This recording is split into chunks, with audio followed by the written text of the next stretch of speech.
For my birthday, my daughter gave me an empty box and said, "That's all you deserve."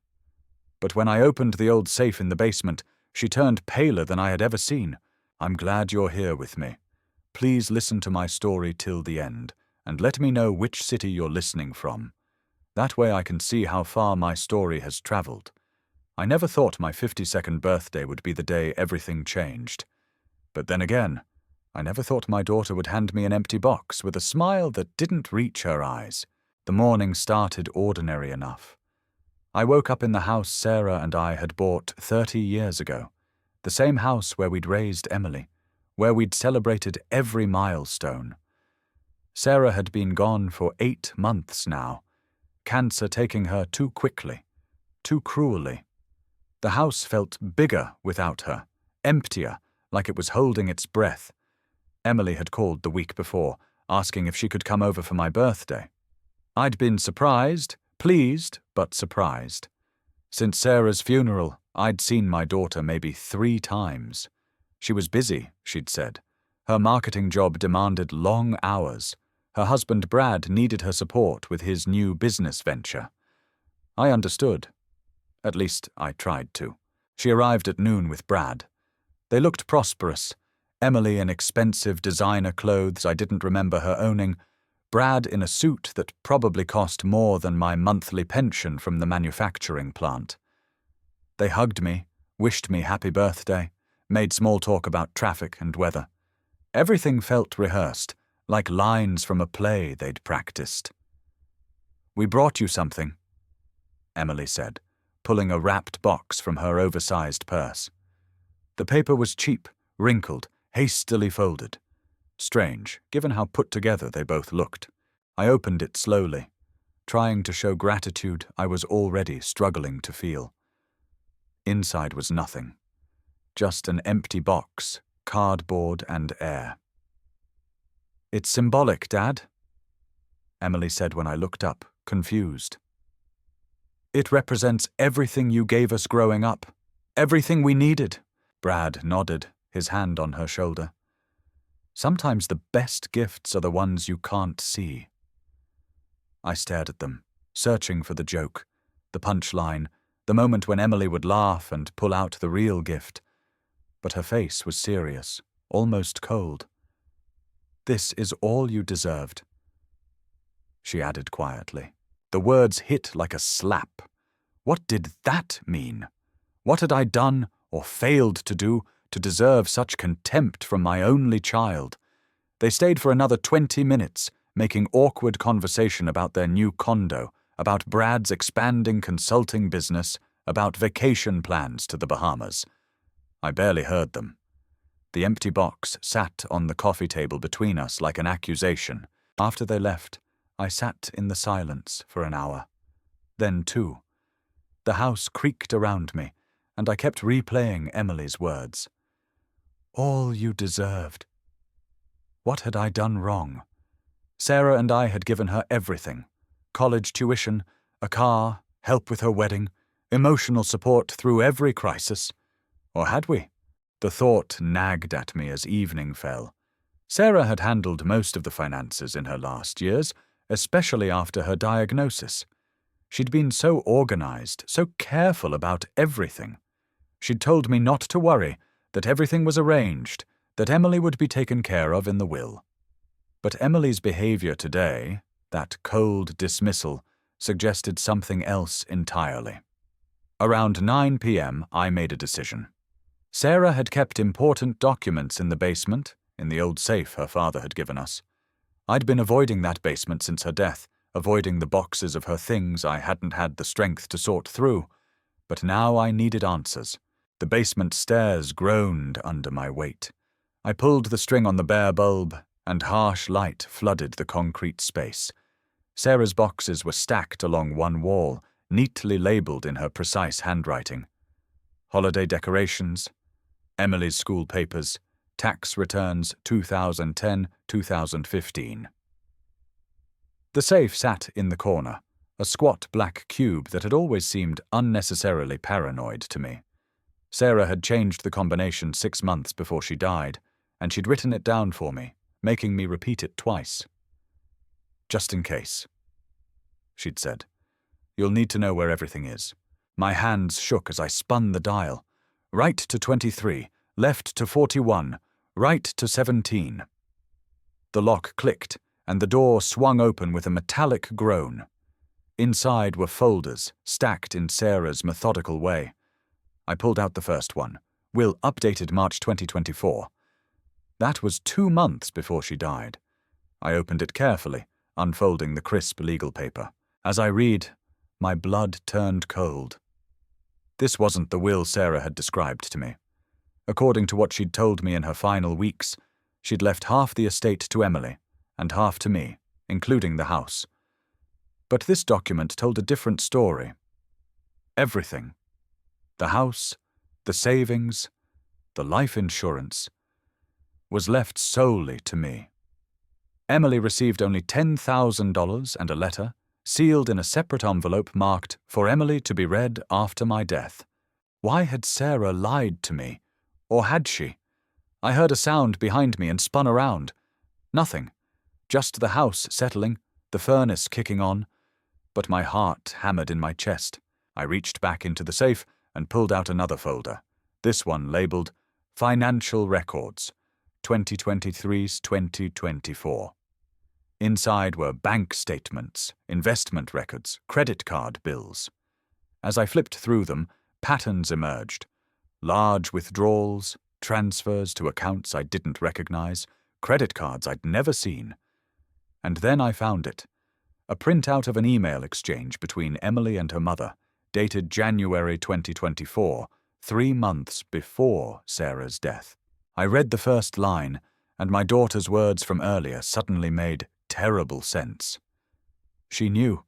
Emily knew exactly what was in this safe, and she'd been planning something all along.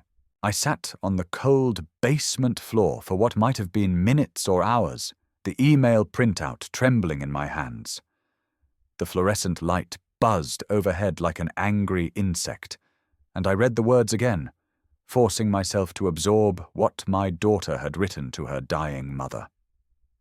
"Mom, I need you to reconsider the will. Dad doesn't need the house. He can downsize. Brad and I are starting a family, and the equity would help us so much. You've always said you wanted grandchildren. Don't you want to help make that possible?" Sarah's response was firm but loving. "Emily, your father and I built that house together. It's his home. I've left you what's fair. The $10,000 and the letter will explain everything. Please trust me." Emily's reply, sent just 3 days later, was shorter and colder. "I hope you know what you're doing." What did that mean? Was it a threat? A warning? I pulled out more documents, spreading them across the concrete floor like pieces of a puzzle I was desperate to solve. Bank statements showed a joint account Sarah and I had maintained. Our savings, built over 30 years of careful budgeting and Sarah's smart investments. The balance in December 2023 had been $287,000. By March 2024, it was $94,000. Nearly $200,000 gone in 3 months. My hands went numb. Where had it gone? Sarah had been sick, yes, but her treatments were covered by insurance. We lived modestly. There were no major purchases, no new cars, no vacations. So where was the money?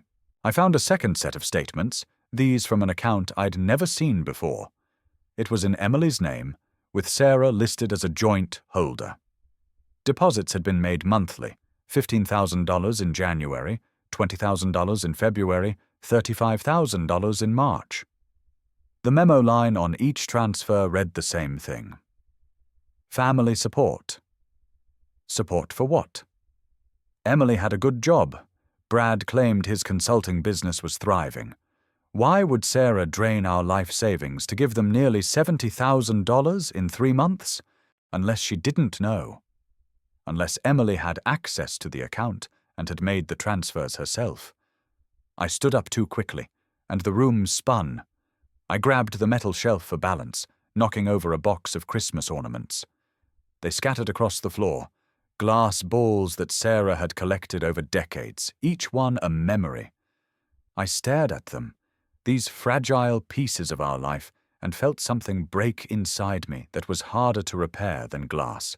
Had my daughter stolen from her dying mother?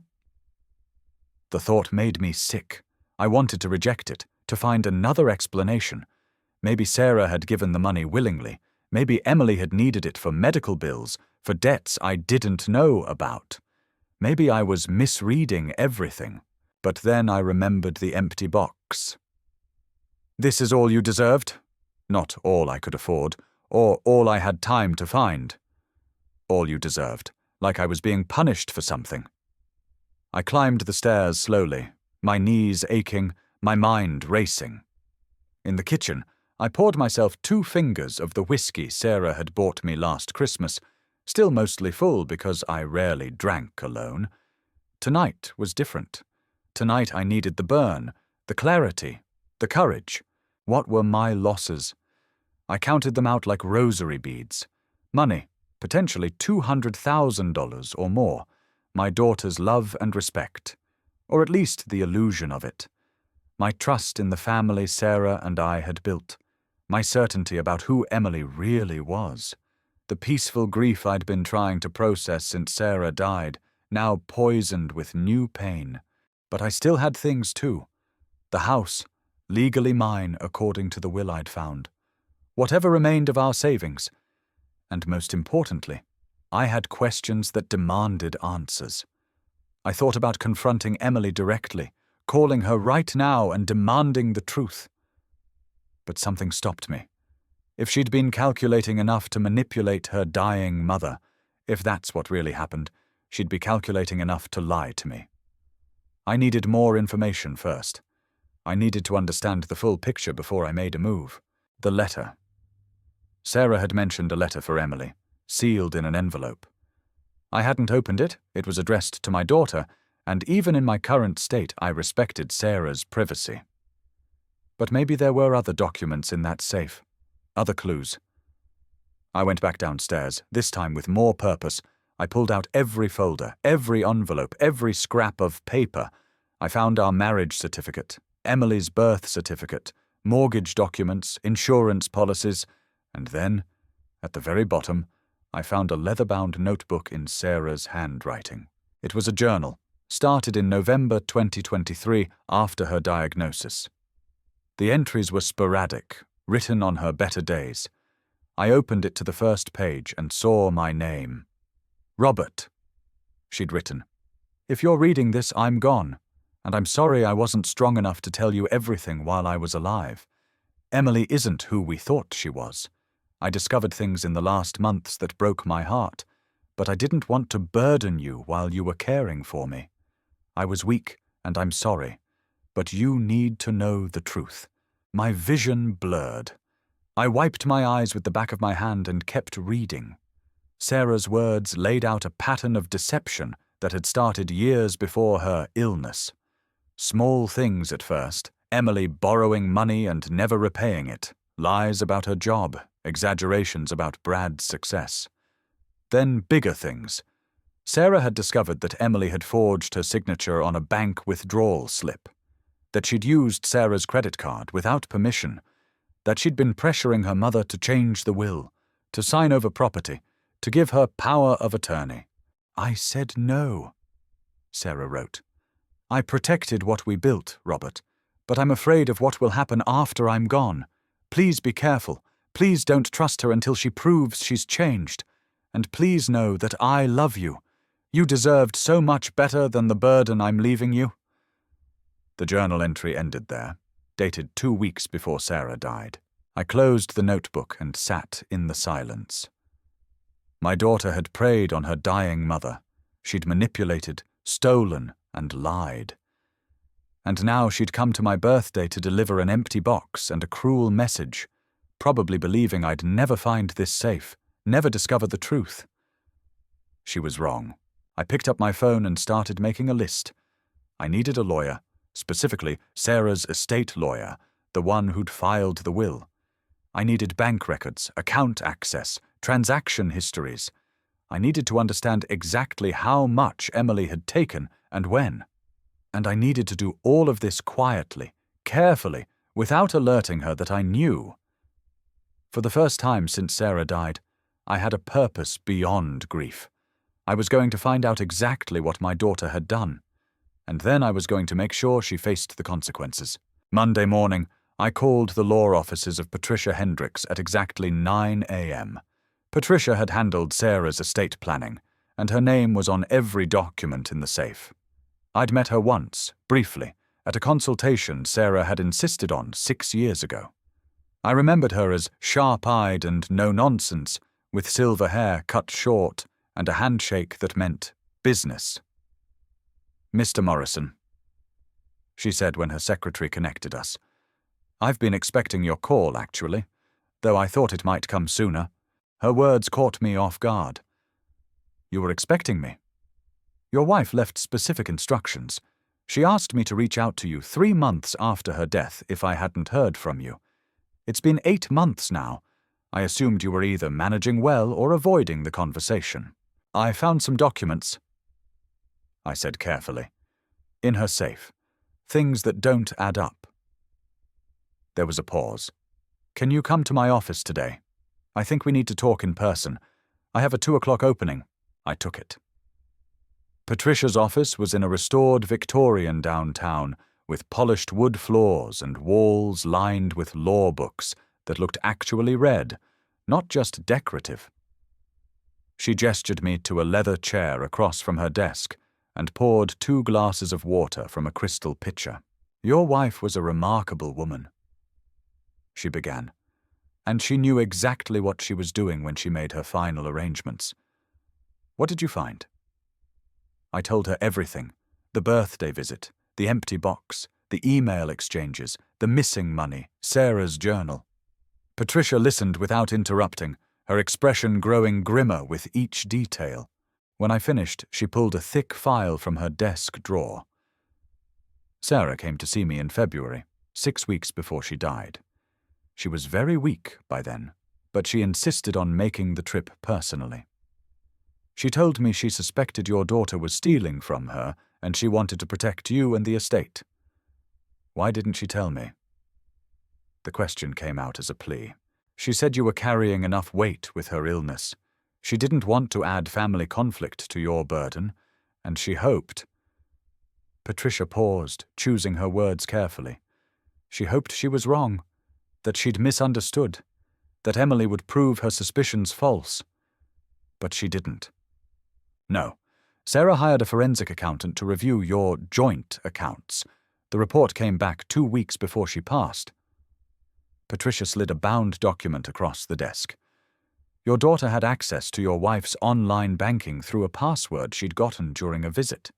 She made transfers to her own accounts over a 6-month period, totaling $193,000. She was careful, never taking so much at once that it would trigger an alert, spacing the withdrawals to look almost normal. I stared at the numbers on the page. Black and white proof of betrayal. This is theft. Yes, it's embezzlement, technically, since she was stealing from a family member who trusted her with access. Sarah wanted to confront her, but the cancer moved too fast. She ran out of time. So what do I do now? Patricia leaned forward. That depends on what you want. Sarah left you sole heir specifically to protect the assets from Emily. The will is airtight. I made sure of it. Emily can contest it, but she won't win. As for the stolen money, you have several options. You can file a police report for theft. You can sue her civilly for return of the funds, or you can confront her privately and demand repayment. What did Sarah want me to do? Patricia pulled out another envelope, this one sealed with red wax. She left you this letter. She wrote it the day before she died. I was instructed to give it to you when you were ready to know the truth.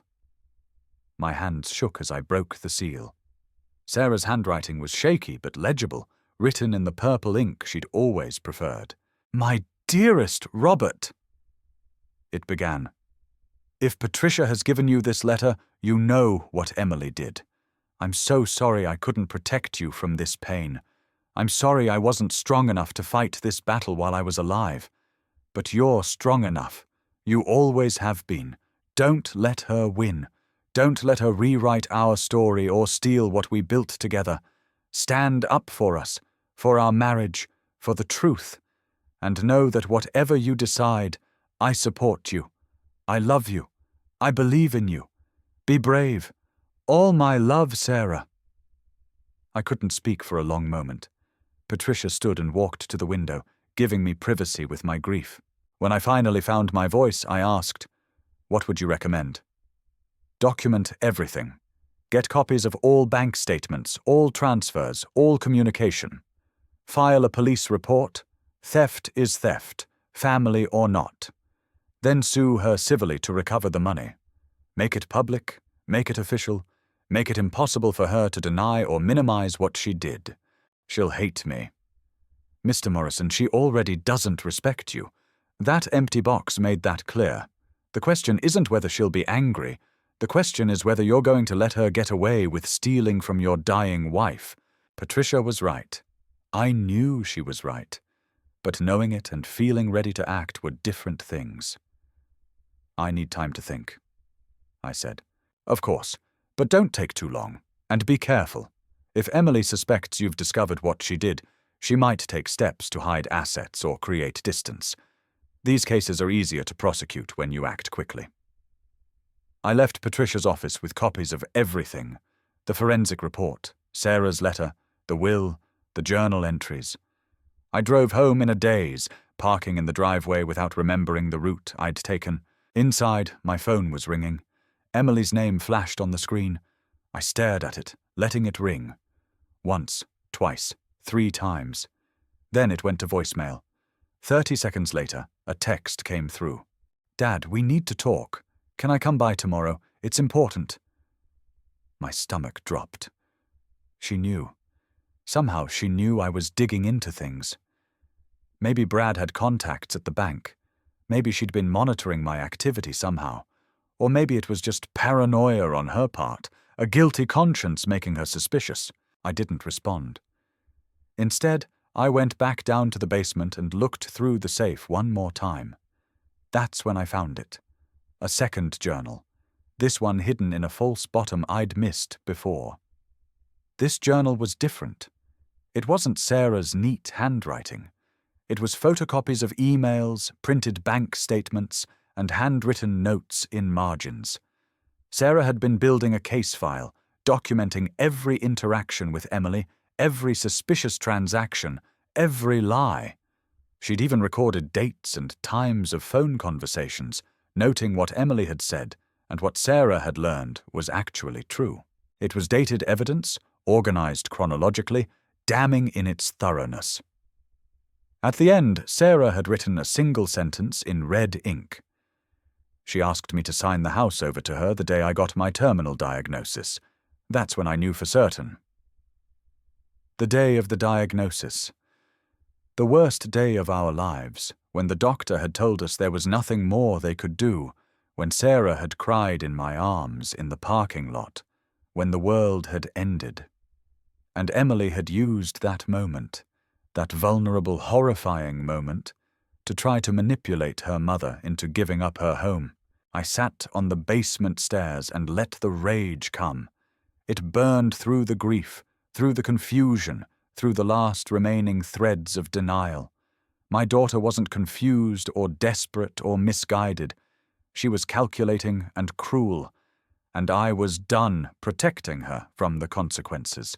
Tuesday morning, I walked into the police station with a folder containing copies of everything: bank statements, the forensic report, Sarah's journals, email printouts. The officer at the front desk directed me to Detective Maria Santos, who handled financial crimes. Detective Santos was younger than I expected, maybe 40, with dark hair pulled back in a practical ponytail and eyes that had seen too much to be shocked by anything. She listened to my story without interrupting, taking notes in a leather-bound notebook. "This is clear-cut embezzlement," she said when I finished. "The fact that she's your daughter doesn't change the law. With this documentation, we can file charges. Are you prepared for what that means? This will become public. Your family situation will be investigated. Your daughter could face criminal prosecution, possibly jail time. I understand, I said, and I did. This wasn't just about money anymore. This was about justice for Sarah, about standing up for what was right, even when it cost me everything. Give me 48 hours to review everything with the district attorney's office. Don't contact your daughter or son-in-law during that time. Don't discuss this with anyone except your lawyer. If they reach out to you, document it, but keep conversations minimal. I agreed, and left the station feeling simultaneously lighter and heavier. I'd set something in motion that couldn't be stopped. Emily called again that afternoon. Then 3 more times. Each call went to voicemail. Her messages progressed from concerned to confused to irritated. Dad, why aren't you answering? Did I do something wrong? Dad, seriously, this is childish. Call me back. Fine. If you want to play games, we can play games. That evening, Brad called. I answered, curious about what approach he'd take. Robert, hey, it's Brad. His voice was too friendly, forced casual. Emily's worried about you. She said you've been acting strange. Is everything okay? Everything's fine, I said. Good, good. Listen, we were thinking of stopping by tomorrow evening, maybe bringing dinner. We feel bad about the birthday thing. I think Emily's gift idea didn't land the way she intended. You know how she is with symbolic gestures. Symbolic gestures, right. I'm busy tomorrow. Thursday, then. I'll let you know. There was a pause. Robert, level with me. Are you upset about something? Because if this is about money or the will or anything like that, we can talk about it. Family shouldn't have secrets. The audacity was breathtaking. I'll call you if I need anything, Brad. I hung up before he could respond. Wednesday. Patricia called. Detective Santos reached out to me. She wanted to confirm some details.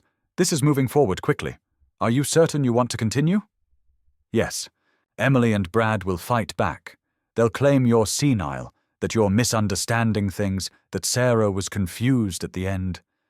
They might try to paint you as the villain. Are you prepared for that? I thought about Sarah's journal, about her dying wish for me to be brave. I'm prepared. Thursday morning, 2 police officers came to my door. Behind them, a news van was parking on the street. Mr. Morrison, we have a warrant to search the premises for documents related to the estate of Sarah Morrison and alleged financial crimes committed by Emily Morrison Fletcher. I let them in, directed them to the basement safe, and watched as they carefully photographed and catalogued everything. A neighbor came out to watch. Then another. Within an hour, 3 news vans were parked outside, and a reporter was trying to get my statement. I said nothing and closed the door. That afternoon, Emily and Brad showed up, pushing past me into my living room. Emily's face was flushed with anger, her carefully maintained composure shattered. "What the hell did you do?" she screamed. "The police came to our condo. They seized our computers, our files, our bank records. They're accusing me of stealing from Mum." "Did you?" I asked calmly. "How dare you? I'm your daughter." "That's not an answer."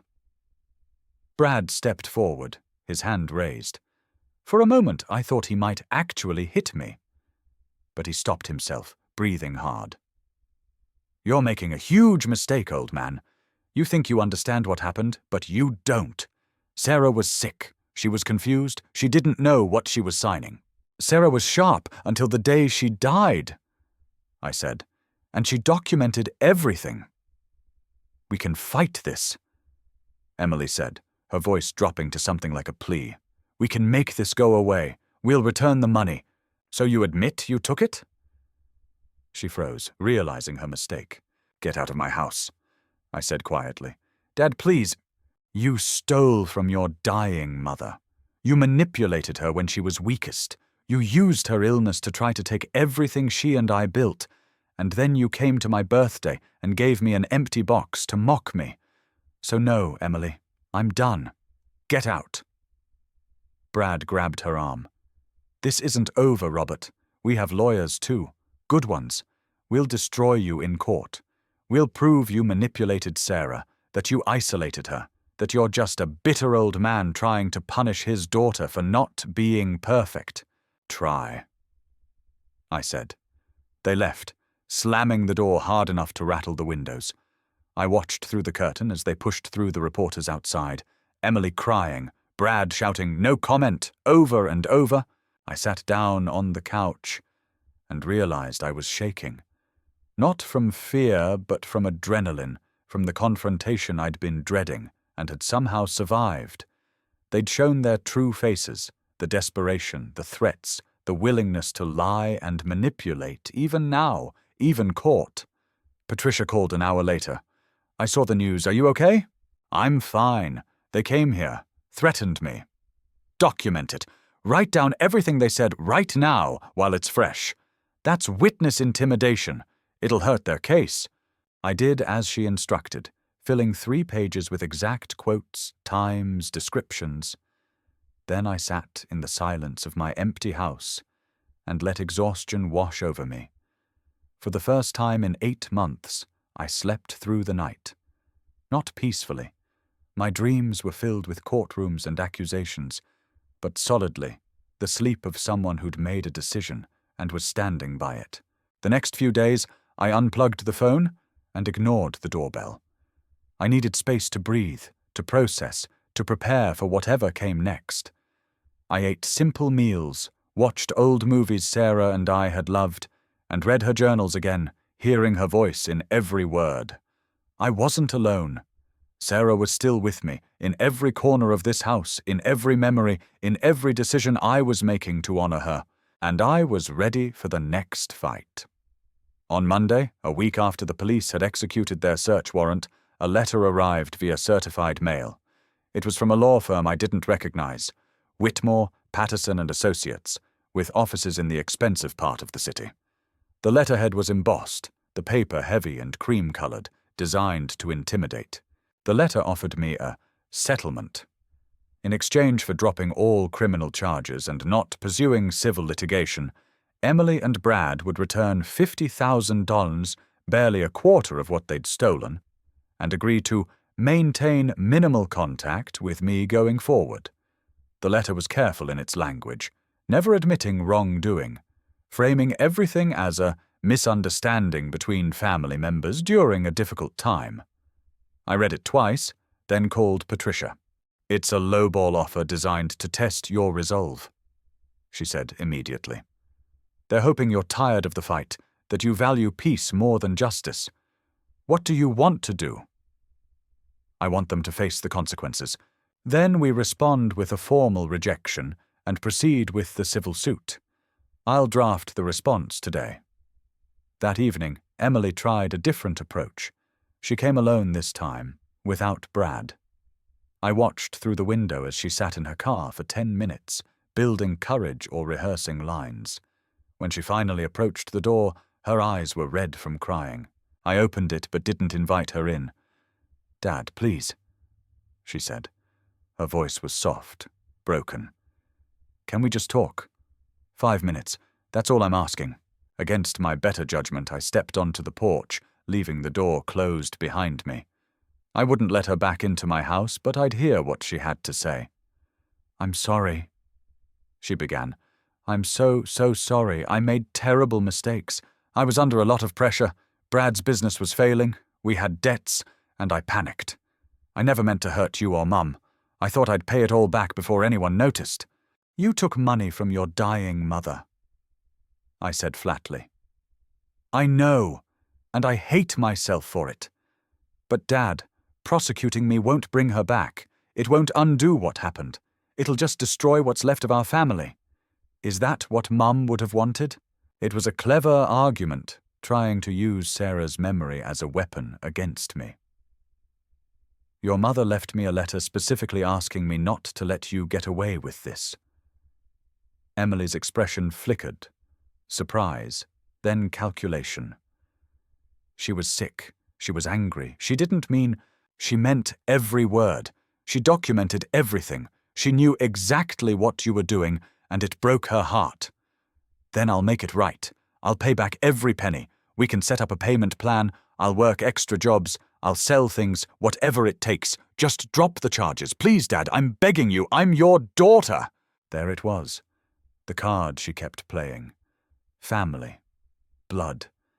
The idea that DNA should excuse everything, forgive everything, erase all boundaries and consequences. You were my daughter, I said quietly. The daughter I raised wouldn't have done what you did. I don't know who you are anymore, Emily. Her face hardened. The tears stopped like someone had flipped a switch. Fine, if that's how you want it. But you should know. Brad's lawyers are building a case that you manipulated Mom while she was sick. They have witnesses who'll say you isolated her, controlled her medications, influenced her decisions. By the time we're done, no one will believe your victim's story. Are you threatening me? I'm warning you. You want a war? Fine. But you're going to lose. You're going to end up alone, broke, and humiliated. And for what? For money that should have been shared with your family anyway? Get off my property. She stared at me for another moment, then turned and walked back to her car with her head high, her shoulders back. The victim act was over. This was who she really was. Someone who threatened her own father when manipulation didn't work. I went inside and locked the door, my hands steady. I felt no doubt, no wavering. Just a cold, settled certainty that I was doing the right thing. That weekend, Patricia invited me to lunch at a quiet restaurant outside of town. When I arrived, I was surprised to find another couple already at the table, a woman around 60 with grey hair and kind eyes, and a man slightly older wearing a cardigan and wire-rimmed glasses. Robert, this is Margaret and Tom Lindstrom, Patricia said. Their son went through something similar 3 years ago. I thought you might like to talk to someone who understands what you're going through. Over chicken salad and iced tea, Margaret told me their story. Their son had stolen their retirement savings to fund a gambling addiction, then tried to gaslight them when they discovered it. They'd prosecuted, despite family pressure to forgive and forget. Hardest thing we ever did, Tom said. His siblings cut us off. Friends said we were cruel. The church we'd attended for 30 years asked us to leave because we were creating division. But? I prompted. But we could look at ourselves in the mirror. Margaret finished. We could sleep at night.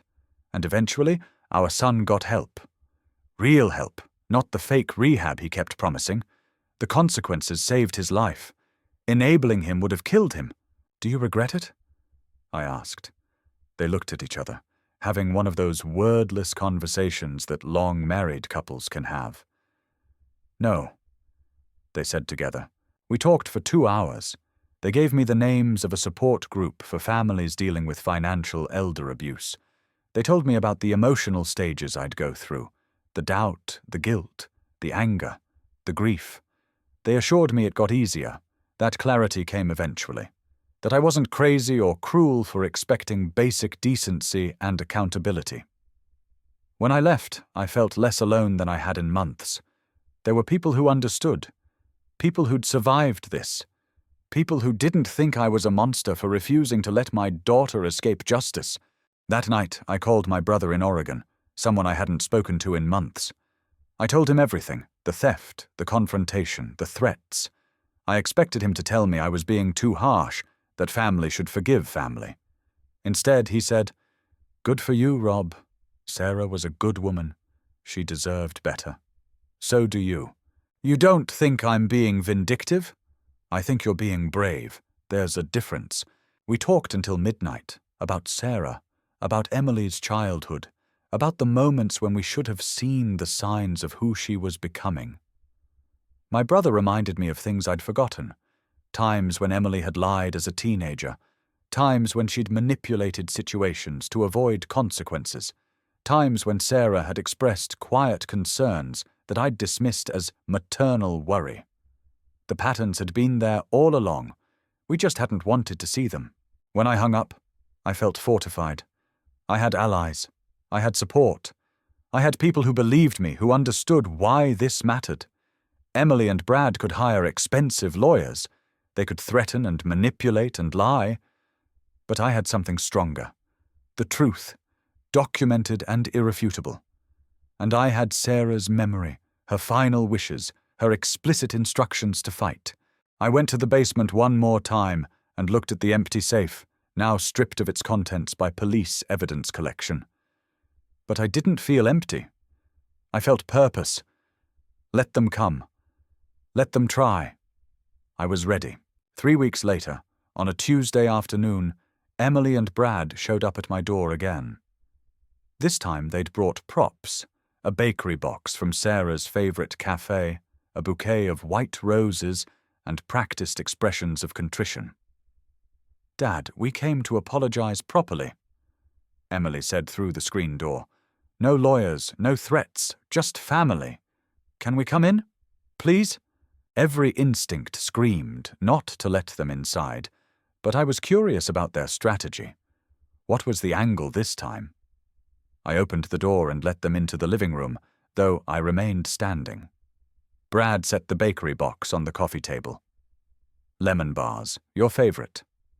Emily remembered. Sarah's favorite, actually. But I didn't correct him. They sat on the couch, and Emily folded her hands in her lap like a penitent child. "Dad, we've been talking to a therapist about everything, about our behavior, about the choices we made, about how we hurt you and Mom. We want to make this right." The therapist helped us understand that we were acting out of fear. Brad added, "My business was failing. We had debt we hadn't told anyone about. We made desperate, terrible decisions, but we take full responsibility." It was a good performance. If I hadn't read Sarah's journals, hadn't seen the documented pattern of lies spanning years, I might have been moved. "What do you want?" I asked directly. Emily's eyes glistened with tears. "We want to settle this privately. No more police, no more lawyers, no more courts. We'll pay back the full amount, all $193,000, over 10 years. We'll set up automatic transfers. You'll get every penny back, with interest. And we'll commit to family therapy, all of us together, to heal from this." 10 years, I repeated. "It's the best we can do," Brad said. "If the criminal charges proceed, I lose my business license. Emily loses her job. We lose our condo. We'll be bankrupted by legal fees, and you'll be alone, having destroyed your only child's life. Is that what you want? Is that what Sarah would want?" There it was again, weaponizing Sarah's memory, as if they had any right to speak for her. "In family therapy," Emily continued, "we could work through the pain. You could tell us how we hurt you. We could explain what we were going through. We could rebuild trust slowly. Isn't that better than tearing the family apart forever?"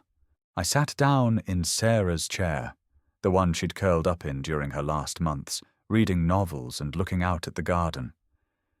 "You said you take full responsibility." "We do," they said together.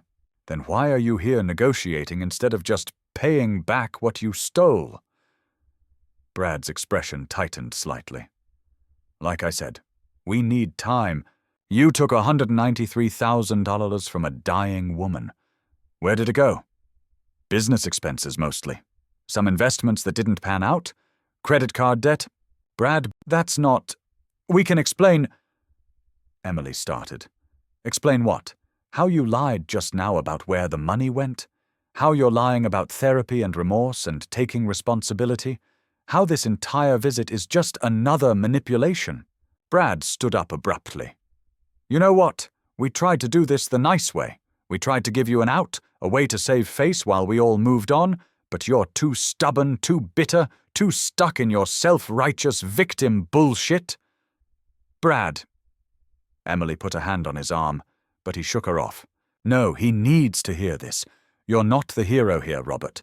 You're a pathetic old man who's using this situation to punish his daughter for not being perfect. Sarah wasn't a saint either. She was controlling, she was manipulative, she pit us against you constantly. You just couldn't see it because you worshipped her." "Don't talk about my wife," I said, my voice dangerously quiet. "She told Emily you were boring, that she regretted marrying you, that she stayed out of obligation, not love. Did you know that? Did she write that in her precious journals?" Emily had gone pale. "Brad, stop. But he was on a roll now, his careful veneer completely shattered. You want to destroy your daughter over money? Fine.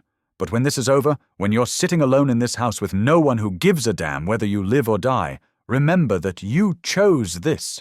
You chose revenge over family. I chose justice over enabling a thief, I said calmly. And my wife never said those things to Emily. I know because I read all their emails, all their texts. Sarah loved me. She documented that constantly. But you two have lied so much you can't even keep your stories straight anymore. Emily stood up, her face flushed with rage that matched Brad's. You read her private correspondence? You invaded her privacy like that? What kind of husband? The kind whose wife gave him permission in her will to access everything to protect himself from exactly this.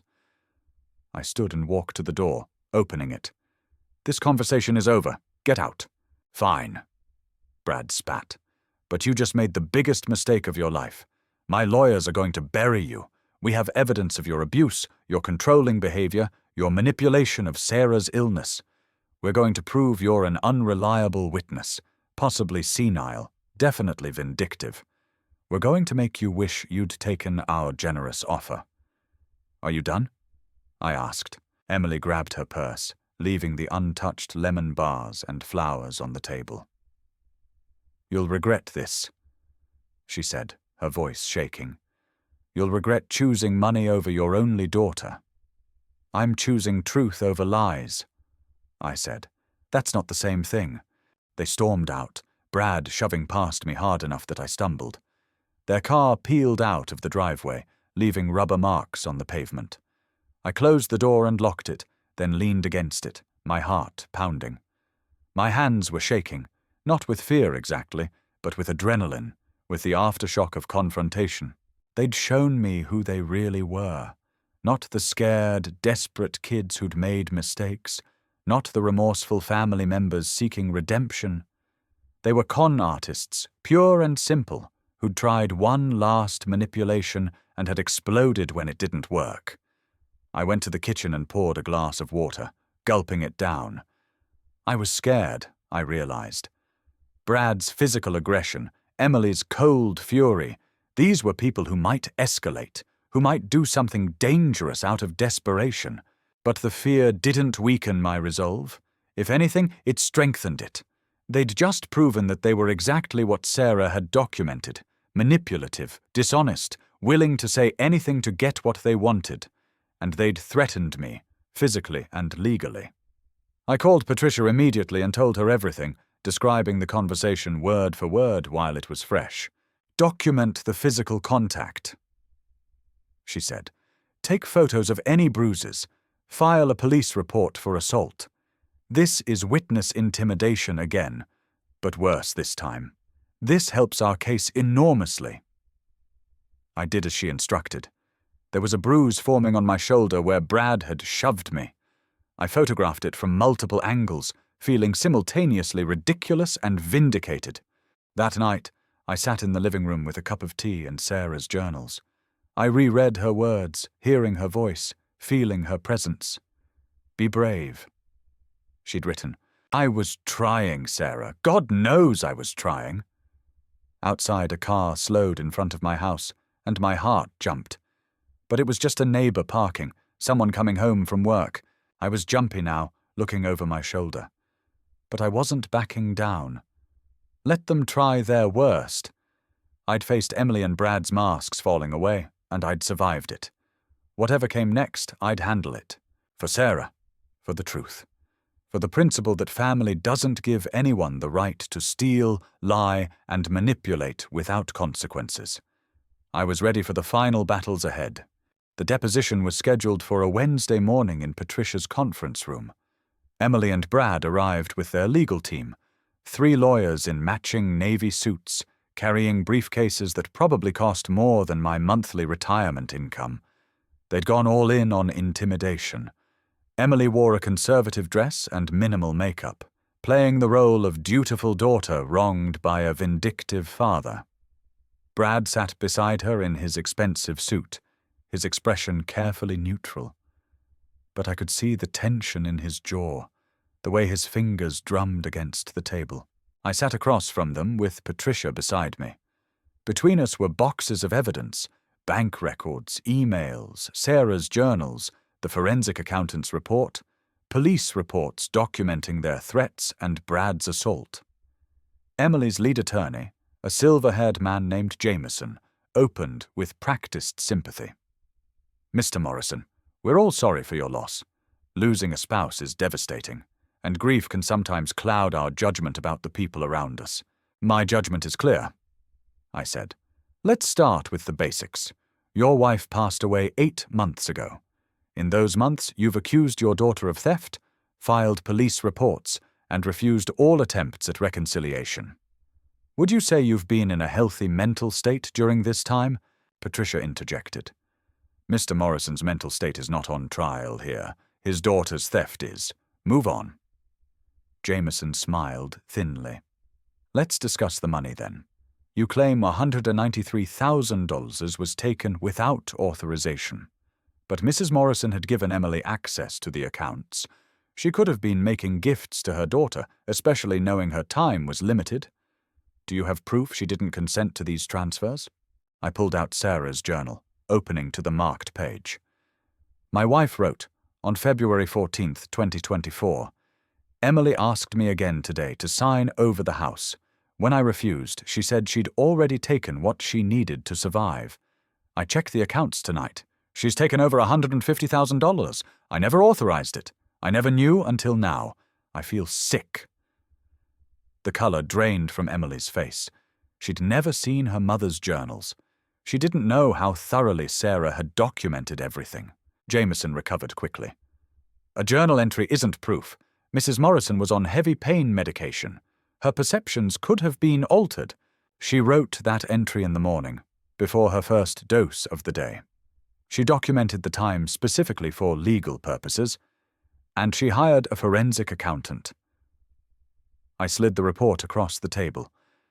"Every transfer is listed here with dates, amounts, and the fact that the online access was granted for bill-paying purposes only, not for personal withdrawals." Brad leaned forward.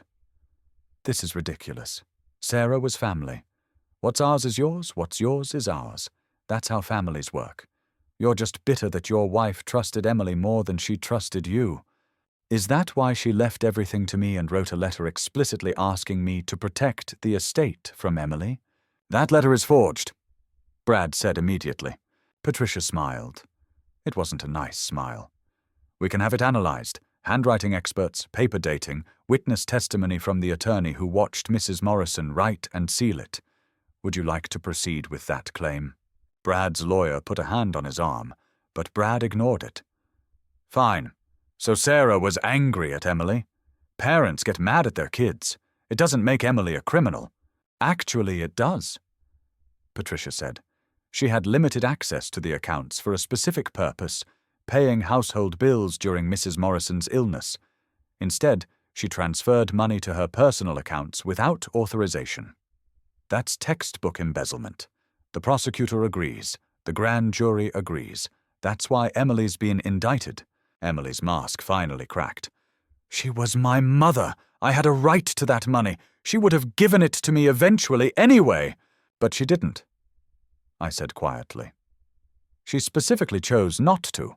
She left you $10,000 and a letter explaining why. Do you want to know what the letter said?" Emily went very still. "What letter?" I pulled it from my folder, the sealed envelope from the safe, addressed to Emily in Sarah's handwriting. I'd never opened it, waiting for this moment. "Your mother left this for you. It was supposed to be read after her death, but you never contacted the estate attorney to collect it. You never went through proper legal channels. You just assumed you'd get everything and started taking it." "Open it," Patricia said to Emily. "You have a right to read your mother's last words." Emily's hand shook as she took the envelope. Brad tried to read over her shoulder, but she turned away, breaking the seal with trembling fingers. Her eyes moved across the page, and I watched emotions play across her face. Shock, shame, anger, and finally devastation. "Read it aloud," Jameson said, "for the record." Emily's voice was barely a whisper. "Dear Emily, If you're reading this, I'm gone, and I hope you've used these months since my death to reflect on your choices. I discovered what you were doing. The theft, the lies, the manipulation. I wanted to believe you'd stop, that you'd confess, that you'd show remorse. But you didn't. Even on my deathbed, you asked me to sign over the house, to change the will, to give you everything. You saw my dying as an opportunity, not a tragedy. That's when I knew I couldn't trust you with the legacy your father and I built. I'm leaving you $10,000, enough to prove I still love you, not enough to reward your betrayal. If you're angry reading this, I understand. But I hope someday you'll understand too. Stealing from your dying mother, manipulating her weakness, lying to her face. Those actions have consequences. I love you, Emily, I always will. But I won't enable you to destroy yourself or hurt your father. The choice of what kind of person you become from here is yours. Choose wisely. Love, Mom. The silence in the room was absolute. Emily's tears weren't calculated this time. They were real, ugly, devastating. She folded the letter carefully and put it back in the envelope, her hands shaking so hard she could barely manage it. She knew, Emily whispered. She knew everything. Brad stood up abruptly. This is emotional manipulation, using a dead woman's words to tell the truth? I interrupted. Yes, that's exactly what Sarah's doing. From the grave, she's telling everyone who you both really are. Jameson tried to salvage the deposition. Mr. Morrison, what is it you want here? What's your endgame? I want my daughter to face the consequences of her actions. I want the money returned. I want her to be held accountable in civil and criminal court. And I want it on record that Sarah knew exactly what was happening and explicitly opposed it. You'd send your own daughter to jail? I'd let the justice system decide what happens to someone who committed a crime. Yes, Emily looked at me then. Really looked at me for the first time in months. You really hate me that much? I don't hate you at all, I said, and meant it.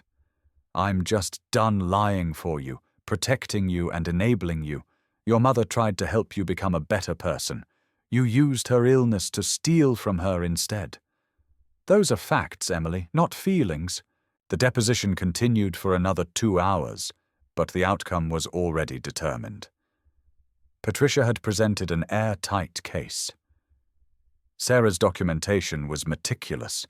The forensic evidence was overwhelming. Emily's own letter from her mother confirmed everything. When we finally left, Emily and Brad didn't speak to me. They huddled with their lawyers in the parking lot, probably discussing their crumbling options. Patricia put a hand on my shoulder. You did well in there. You stayed calm, presented facts, didn't let them bait you. The criminal trial will be harder, but today was the turning point. I felt exhausted but clear. Seeing Emily read Sarah's letter, seeing her finally forced to confront what she'd done. It had been painful, but necessary. That evening I sat in the living room and realized I wasn't angry anymore. Just sad. Sad for the daughter I'd thought I had. Sad for the family that should have been.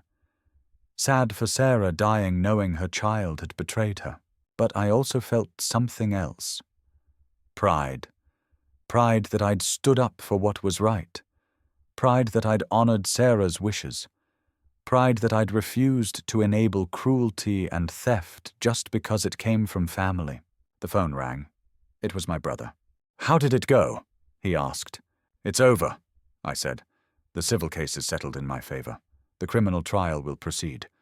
Emily can't deny it anymore. Good. You did the right thing, Rob. Sarah would be proud. I looked at her photo on the mantel. Her smile, her eyes, her strength. I hope so, I said. I really hope so. The criminal trial began on a cold Monday in November, exactly 1 year after Sarah's death. The courthouse was downtown, a stern granite building that smelled of old wood and floor polish. I arrived early with Patricia, who'd come for moral support even though she wasn't representing me in the criminal proceedings. The prosecution team was led by Assistant District Attorney Rachel Chen, a woman in her late 30s with a reputation for being thorough and relentless. She'd told me during our preparation sessions that financial elder abuse cases were personal for her. Her grandmother had been swindled by a caretaker years ago.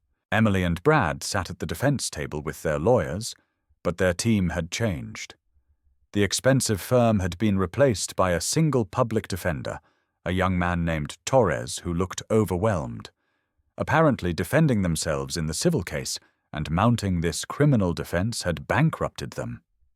The Tesla was gone. The designer clothes were gone. Brad's business had collapsed under the weight of the scandal. The jury was selected. 12 ordinary people who would decide if my daughter was a thief. I watched them take their seats, wondering what they saw when they looked at Emily. Did they see a young woman who'd made desperate mistakes? Or did they see someone who'd exploited her dying mother? Ada Chen's opening statement was devastating in its simplicity. She laid out the timeline with precision. Emily obtaining account access under false pretenses, the systematic withdrawals over 6 months, the lies to her mother about needing help with bills, the discovery by Sarah just weeks before her death, and Sarah's explicit documentation of the betrayal. This isn't a case about family dynamics or complicated relationships, Chen told the jury. This is about theft. Clear, calculated, documented theft. Emily Morrison Fletcher stole $193,000 from her dying mother. She used her mother's trust to access accounts meant for medical care and household expenses. She spent that money on luxury items, while her mother worried about having enough for hospice care. And when her mother discovered the theft, the defendant showed no remorse, only anger at being caught. Torres did his best in response, painting Emily as a stressed young woman in over her head, making poor decisions under pressure. But his arguments felt hollow, without evidence to support them. The first witness was the forensic accountant, Dr. Ellen Strickland. She walked the jury through every transaction with clinical precision, showing how the withdrawals escalated over time, how they didn't correspond to any legitimate household expenses, and how they went directly to accounts controlled by Emily and Brad. In my professional opinion, Dr. Strickland concluded, these transactions show a pattern of deliberate theft, not authorized gifts or legitimate bill payments. The next witness was Patricia, testifying about Sarah's state of mind when she updated her will and wrote her final letters. Mrs. Morrison was clear, lucid, and determined. She knew exactly what she was doing. She was protecting her husband and her estate from someone she believed had betrayed her trust. Then came Detective Santos, explaining the police investigation, the seizure of computers and bank records, and the evidence of witness intimidation when Brad had physically assaulted me. On the third day, I took the stand. Chen walked me through my marriage to Sarah, Emily's childhood, the progression of Sarah's illness, and the discovery of the theft. I explained finding the safe, reading the journals, realizing what had happened. Torres cross-examined me gently, trying to suggest I'd misunderstood or exaggerated. Mr. Morrison, isn't it possible your wife gave this money to Emily voluntarily? That her journals reflected temporary anger, not her true feelings? I pulled out my phone and showed the photos I'd kept. Sarah and Emily together, smiling from better times. I wanted to believe that, I said. I wanted to believe there was some explanation that made sense, that didn't mean my daughter was capable of this, but the evidence doesn't support that. Sarah was explicit. She documented dates, times, amounts. She wrote that she never authorized these transfers, and most damning of all, she changed her will to protect me from Emily and left a letter telling Emily exactly why. A letter you never showed your daughter until the civil deposition. A letter addressed to her that she never collected from the estate attorney. She knew it existed. She was notified legally. She chose not to read it until she was forced to. The fourth day, Emily took the stand in her own defense. It was a calculated risk by Torres, but they had no other option. Without her testimony, there was no defense at all. Torres led her through a sympathetic narrative, the stress of her mother's illness, the financial pressure from Brad's failing business, the poor decisions made in desperation. Emily cried on the stand, apologizing to the jury, to me, to her mother's memory. But then Chen cross-examined her, and everything fell apart. Ms. Fletcher, you testified that you were under financial pressure. Let's examine that.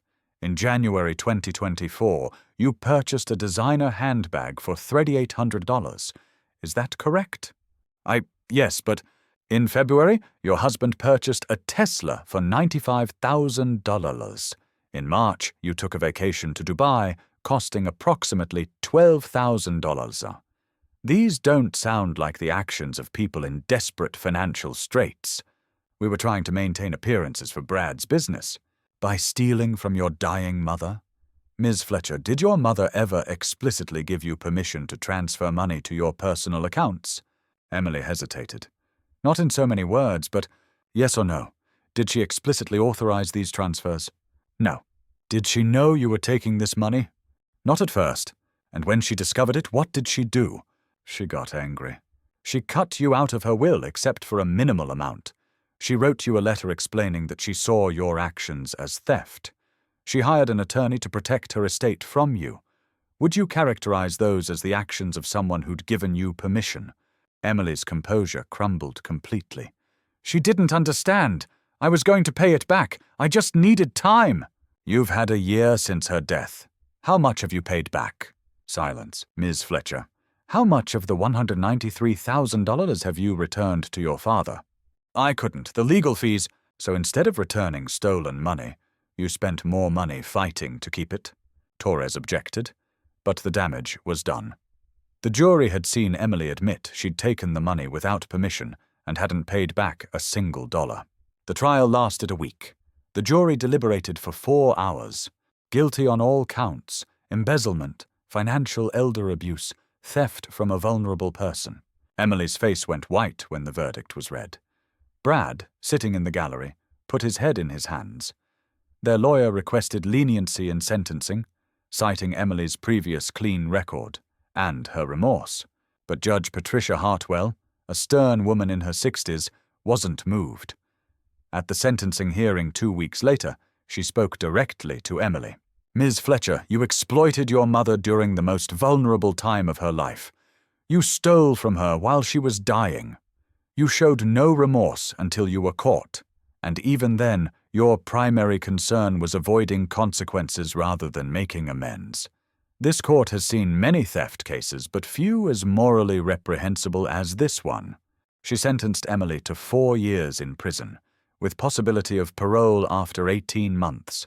Additionally, Emily was ordered to pay full restitution of $193,000 plus interest, court costs, and my legal fees, a total exceeding $250,000. Brad was separately convicted of witness intimidation and assault. He received 1 year in county jail and 5 years probation.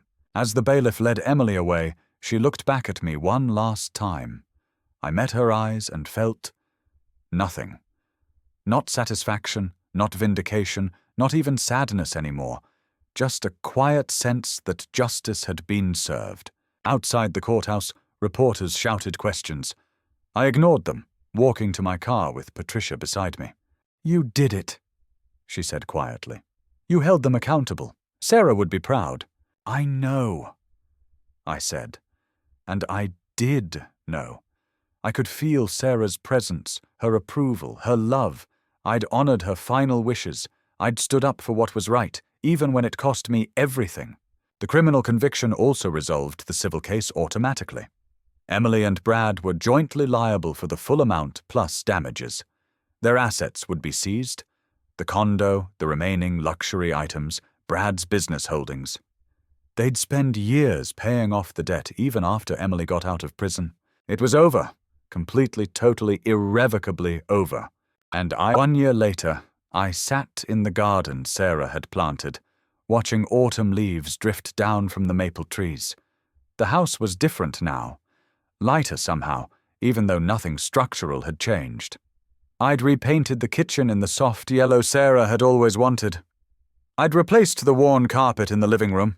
I'd turned Emily's old bedroom into a library, lining the walls with shelves and filling them with books Sarah and I had always meant to read.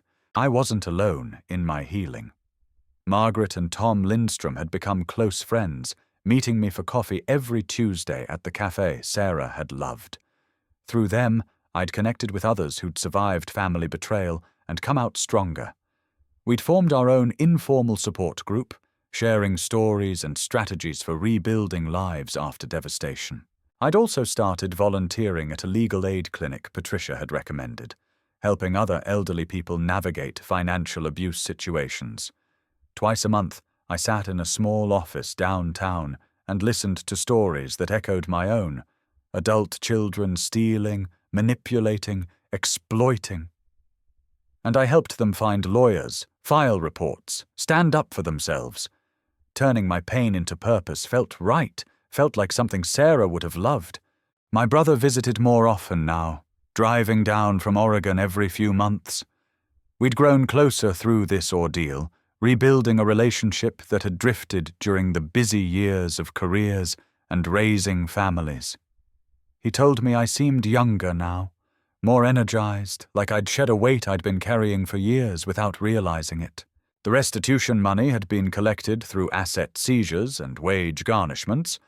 I'd used it to set up a scholarship fund in Sarah's name at the local community college, supporting non-traditional students returning to education. The first two recipients had been women in their 40s, single mothers working full-time while pursuing nursing degrees. At the award ceremony, I'd seen Sarah's spirit in their determination, their hope, their refusal to give up despite obstacles. I'd also started dating again, tentatively, awkwardly, but genuinely. Her name was Linda, and I'd met her at the library when we both reached for the same mystery novel. She was a widow too, her husband lost to a heart attack 5 years earlier. We took things slowly, meeting for lunch, going to movies, taking walks in the park. She knew my whole story. I'd told her everything on our third date, giving her an exit if it was too much. She'd stayed. "Everyone has a past," she'd said. "Yours just happens to include standing up for what's right. That's not a red flag, that's a green one." Sometimes I still thought about Emily. How could I not? She was my daughter, regardless of what she'd done. I'd read that she'd been transferred to a minimum security facility after good behavior. She'd be eligible for parole in 6 months. I didn't know if she'd try to contact me when she got out. Part of me hoped she wouldn't. Part of me hoped she would. Changed, humbled, genuinely remorseful. But I wasn't holding my breath. Some people learn from consequences. Some people just learn to resent them. Brad had been released from jail after 11 months and had immediately filed for divorce from Emily. He'd moved back to his parents' home in Florida, bankrupt and disgraced. His consulting business was destroyed. No one wanted to work with someone convicted of witness intimidation and married to an embezzler. Last I'd heard through the legal grapevine, he was working at a cell phone store, living in his childhood bedroom, paying court-ordered restitution from his minimum wage paychecks. Emily's situation was worse. Prison had been hard on her. I'd heard that much through the victim services coordinator who kept me updated. She'd lost her marketing job, obviously. Her professional reputation was destroyed. Her friends had abandoned her.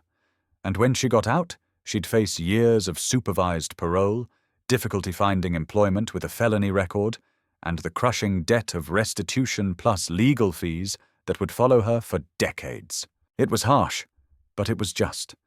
She'd made calculated decisions to steal from a dying woman. These were the consequences. I thought about Sarah constantly, but the grief had transformed from sharp pain to gentle melancholy. I could remember her laugh without crying. I could cook her favorite meals without breaking down. I could look at our wedding photos and smile at the young people we'd been, at the life we'd built, at the love that had lasted until her final breath. One evening, I was sitting on the porch with Linda, watching the sunset paint the sky in oranges and purples. She squeezed my hand and asked, "Do you have any regrets about how you handled everything?" I thought about it carefully, honestly. "No," I finally said. I wish Emily had been different. I wish Sarah hadn't had to spend her final months discovering her daughter's betrayal. I wish none of it had happened. But given that it did happen? No, I don't regret standing up for what was right. Good, Linda said simply. Neither do I. That night, I slept peacefully, dreamlessly, without the nightmares that had plagued me during the trial. The house no longer felt empty. It felt like mine, filled with memories of Sarah, yes, but also with potential for new experiences, new relationships, new chapters. I'd survived the worst betrayal imaginable. I'd stood up to my own daughter and won, and I'd rebuilt my life into something good, something Sarah would be proud of. The empty box Emily had given me sat in my basement still, a reminder of where this all started. But it no longer felt like an accusation. It felt like a symbol of what I'd recovered. Not just money or justice, but self-respect, clarity, and the strength to protect what mattered most. I was happy, genuinely, unexpectedly happy, and Emily and Brad's lives had crumbled exactly as they'd deserved. Justice, it turned out, felt a lot like peace. So that's my story. A daughter who saw her dying mother as an opportunity instead of a tragedy. A father who had to choose between family loyalty and basic justice. An empty box that revealed everything. What would you have done in my position? Would you have prosecuted your own child? Would you have found the courage to stand up for what was right, even when it cost you everything? I think about that question often. There's no easy answer, but I know Sarah would say I chose correctly. If you've experienced family betrayal, if you've faced impossible choices between love and justice, if you're struggling with similar situations, you're not alone. Share your thoughts in the comments, subscribe for more true stories about real people facing impossible decisions. And remember, standing up for what's right is never easy, but it's always worth it. Thank you for listening to my story. And remember, family isn't just about blood, it's about respect, honesty, and love. Without those, blood means nothing at all.